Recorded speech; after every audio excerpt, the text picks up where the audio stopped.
नमस्कार दोस्तों, स्वागत है आपका हमारे YouTube चैनल डेली जी के दोस्त। आज है 22 जुलाई। अब 22 जुलाई से करंट अफेयर्स कितने भी इंपॉर्टेंट क्वेश्चंस हैं हम लोग अपने सेशन में डिस्कस किया जाएगा। ध्यान रहे वीडियो को पूरा एंड तक देखिएगा ताकि हर क्वेश्चन की डिटेल एक्सप्लेनेशन आपको मालूम चलती रहे, जो कि हर एग्जाम के पॉइंट ऑफ व्यू से काफी इंपॉर्टेंट है। एक भी पॉइंट मिस नहीं करिएगा।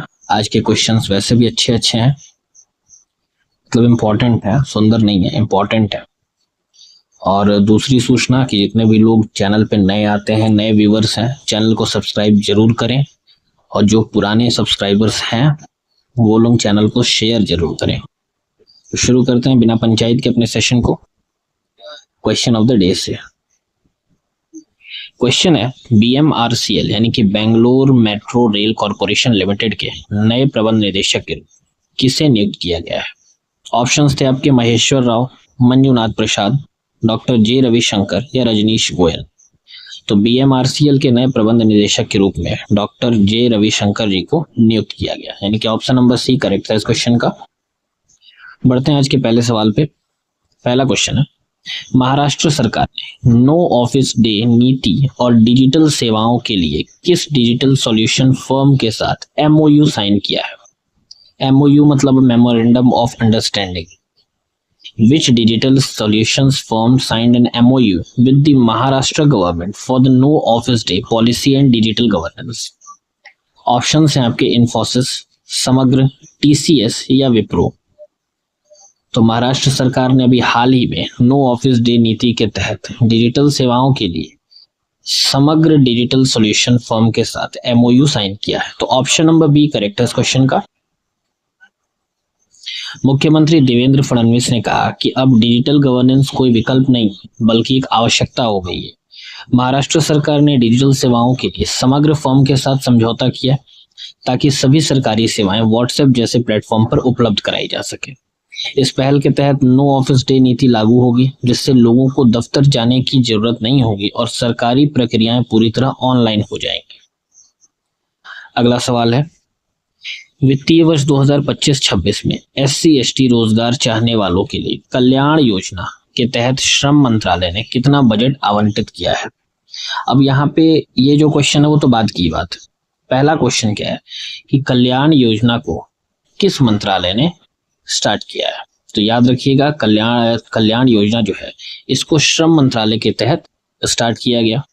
अब इसके लिए 2025-26 में SC/ST रोजगार चाहने वालों के लिए बजट कितना आवंटित किया गया? तो ऑप्शन है आपके 15.75 करोड़, 20.61 करोड़, 25.50 करोड़ या 30 करोड़। तो करेक्ट आंसर है आपका ऑप्शन नंबर बी, 20.61 करोड़। इस समय जो कल्याण योजना है 2025-26 के लिए श्रम मंत्रालय ने 20.61 करोड़ का बजट आवंटित किया। श्रम मंत्रालय रोजगार चाहने वालों के लिए कल्याण योजना चला रही है।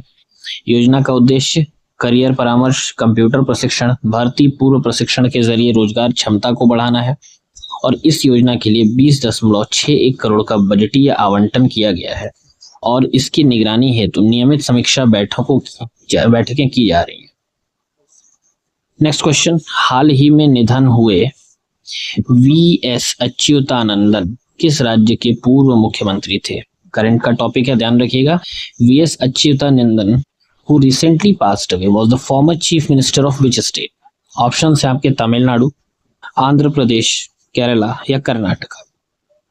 तो VS अच्युतानंदन इनका भी हाल ही में निधन हुआ है और ये केरला के पूर्व मुख्यमंत्री थे, यानी कि ऑप्शन नंबर सी करेक्ट है इस क्वेश्चन का। प्रधानमंत्री मोदी जी ने केरल के पूर्व मुख्यमंत्री VS अच्युतानंदन के निधन पर शोक व्यक्त किया है। अच्युतानंदन ने अपने जीवन के कई दशकों को जन सेवा और केरल के विकास में समर्पित किया था। वे एक वरिष्ठ वामपंथी नेता थे और प्रधानमंत्री ने याद किया कि जब वे दोनों अपने अपने राज्यों के मुख्यमंत्री थे तब बातचीत होती थी, मीन्स हाय ब्रो, ये सब ऐसे करके बात करते होंगे। अगला सवाल है, भारत सरकार ने 2047 तक पर्यटन क्षेत्र को GDP का कितना प्रतिशत बनाने का लक्ष्य रखा है? What is the target GDP share set by the government of India for the tourism sector by 2047? Option है आपके 10%, 7%, 5% या 12%। तो भारत सरकार ने 2047 तक जो टूरिज्म सेक्टर है ना, इसको जीडीपी का 10% हिस्सा बनाने का लक्ष्य रखा है। तो ऑप्शन नंबर ए करेक्ट है इस क्वेश्चन का। जो हमारी टोटल जीडीपी है उसमें 10% जो हिस्सा होगा ना, वो पर्यटन क्षेत्र से आएगा। तो भारत सरकार ने, ये तो पढ़ लिया हम लोगों ने, यह लक्ष्य $32 ट्रिलियन की अर्थव्यवस्था बनने के दीर्घकालिक विजन का हिस्सा है। ध्यान रखिएगा, 32 ट्रिलियन की अर्थव्यवस्था बनने के लिए, इस लक्ष्य को हासिल करने के लिए सस्टेनेबल नीतियां, मजबूत बुनियादी ढांचा और कम प्रसिद्ध पर्यटन स्थलों का विकास जरूरी है। अगला सवाल, आईसीएमआर द्वारा विकसित एडफाल्सीवैक्स किस रोग के खिलाफ एक स्वदेशी वैक्सीन है? मतलब आईसीएमआर जो है आपका इंडियन क्या बोलते हैं इसको, Indian council of medical research, इसके द्वारा भारत में ही मलेरिया की वैक्सीन बनाई गई है जिसका नाम है एडफाल्सीवैक्स। ठीक है, पूछ रहा है कि ये किस रोग के लिए बनाई गई है। ऑप्शंस हैं आपके डेंगू, ट्यूबरकुलोसिस, हेपेटाइटिस बी या फिर मलेरिया। तो एडफाल्सीवैक्स जो है वो मलेरिया के लिए वैक्सीन है। तो ऑप्शन नंबर डी करेक्ट है इस क्वेश्चन का। भारत की पहली स्वदेशी मलेरिया वैक्सीन जिसे आईसीएमआर द्वारा विकसित किया गया है, इसे व्यावसायिक उपयोग के लिए लॉन्च किया जा रहा है, जो भारत की मलेरिया समाप्ति रणनीति में एक बड़ा कदम होगा। और यह प्रयास सार्वजनिक निजी भागीदारी के जरिए सार्वजनिक स्वास्थ्य क्षेत्र में क्रांतिकारी परिवर्तन ला सकता है।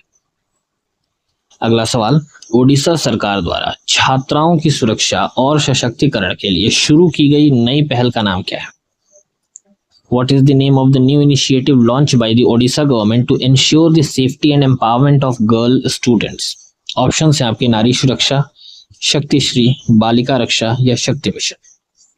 तो अभी हाल ही में उड़ीसा सरकार ने छात्राओं की सुरक्षा और सशक्तिकरण के लिए शक्तिश्री योजना लॉन्च किया है। ऑप्शन नंबर बी करेक्ट है इस क्वेश्चन का। ओडिशा सरकार ने कॉलेज और विश्वविद्यालयों में छात्राओं की सुरक्षा और सशक्तिकरण के लिए शक्तिश्री योजना की शुरुआत की। यह कदम बालेश्वर की छात्रा द्वारा आत्मदाह और राज्य में महिलाओं के खिलाफ बढ़ते अपराधों की पृष्ठभूमि में उठाया गया है और विपक्षी बीजेडी ने इसे बीजेपी सरकार की तात्कालिक प्रतिक्रिया बताया है, लेकिन सरकार का कहना है कि यह एक संरचित प्रयास है। होना भी चाहिए, क्योंकि जिस हिसाब से हमारे देश में चल रहा है ये सब, उसके लिए जरूरी है कि महिलाओं और बच्चियों के लिए ठोस कदम उठाया जाए। मतलब उसमें कोई सुनवाई हो ही ना, मतलब सीधे जहां पकड़ में मारो खींच के, खेल खत्म।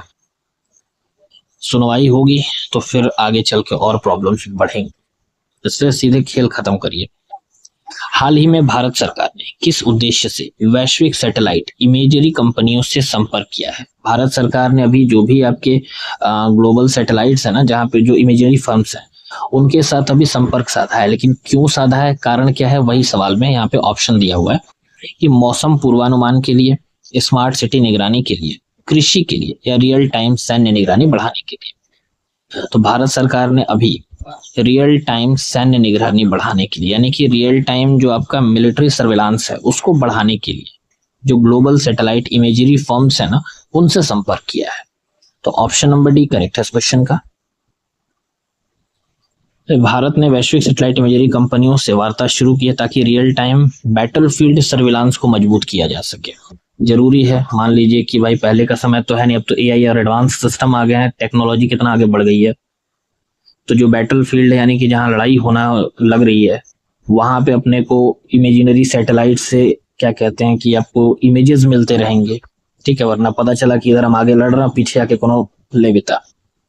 यह कदम चीन द्वारा पाकिस्तान को ऑपरेशन सिंदूर के दौरान सैटेलाइट डेटा सपोर्ट देने के बाद उठाया गया है। मतलब जिस समय पर ऑपरेशन सिंदूर हो रहा था, भारत के द्वारा किया जा रहा था, उस टाइम पाकिस्तान का जो अपना खास दोस्त है चीन, उसने इस क्या कहते हैं, ये जो सैटेलाइट डेटा सपोर्ट है, इसके मदद से जो भी चीजें मिली उसको, उसने फटाक से पाकिस्तान को शेयर किया था।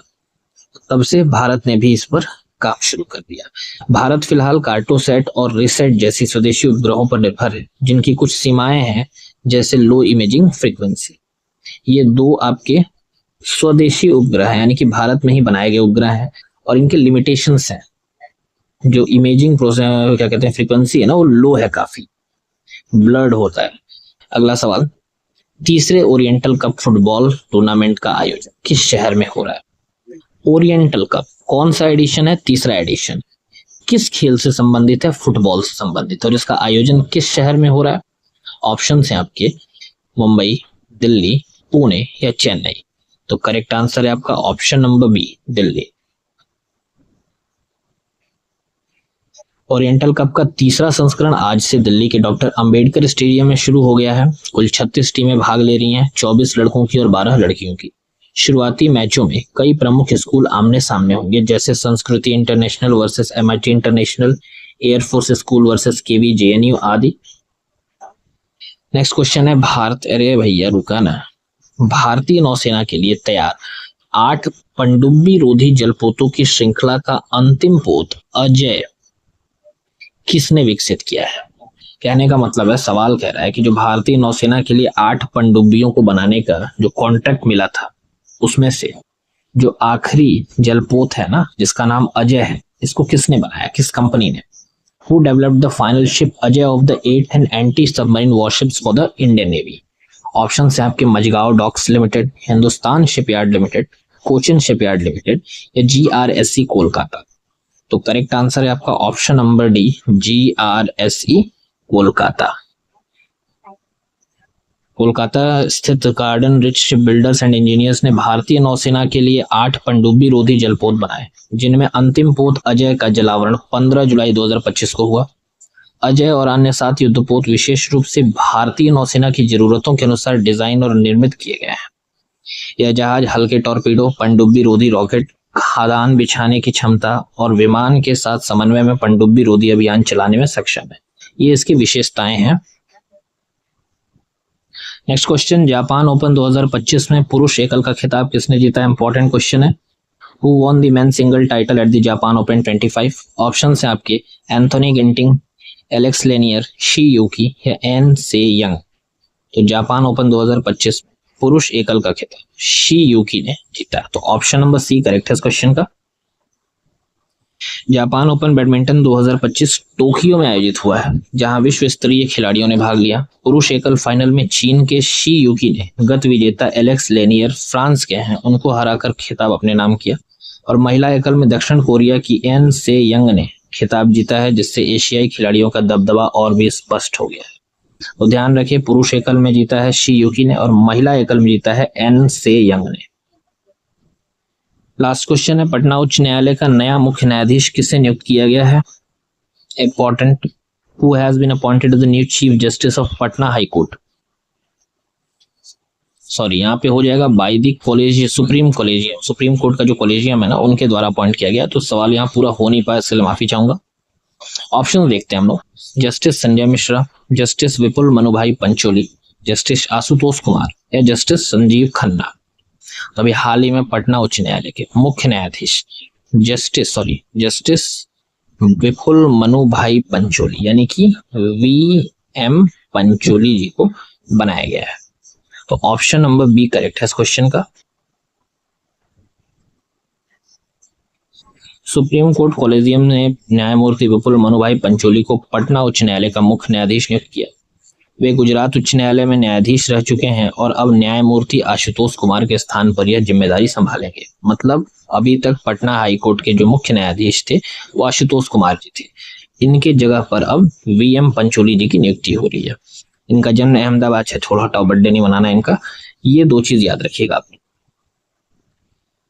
आज का क्वेश्चन ऑफ द डे है, भारत में भारतीय रचनात्मक प्रौद्योगिकी संस्थान यानी कि Indian institute of creative technology का पहला परिसर कहाँ इनॉग्रेट किया गया? ऑप्शन है आपके बेंगलुरु, हैदराबाद, न्यू दिल्ली या मुंबई। जो भी करेक्ट आंसर है आप लोगों ने कमेंट बॉक्स में कमेंट करना है। और किसी पॉइंट पे अगर कोई चीज ना समझ में आए तो जरूर कमेंट करा करें। वीडियो में कोई प्रॉब्लम हो तो जरूर कमेंट करें, कोई दिक्कत आए तो करें। बाकी याद रहे, जो भी नए व्यूवर्स हैं चैनल पे आते हैं, सब्सक्राइब जरूर करें, बेल आइकन प्रेस करें ताकि हर दिन की नोटिफिकेशन आप तक जाती रहे। और जो हमारे ऑलरेडी सब्सक्राइबर्स हैं उनसे एक रिक्वेस्ट है कि वीडियो को शेयर जरूर करें, लाइक करें, ठीक है। तब तक के लिए धन्यवाद। सब्सक्राइब जरूर करिएगा, पढ़ते रहिए, मस्त रहिए। नमस्कार।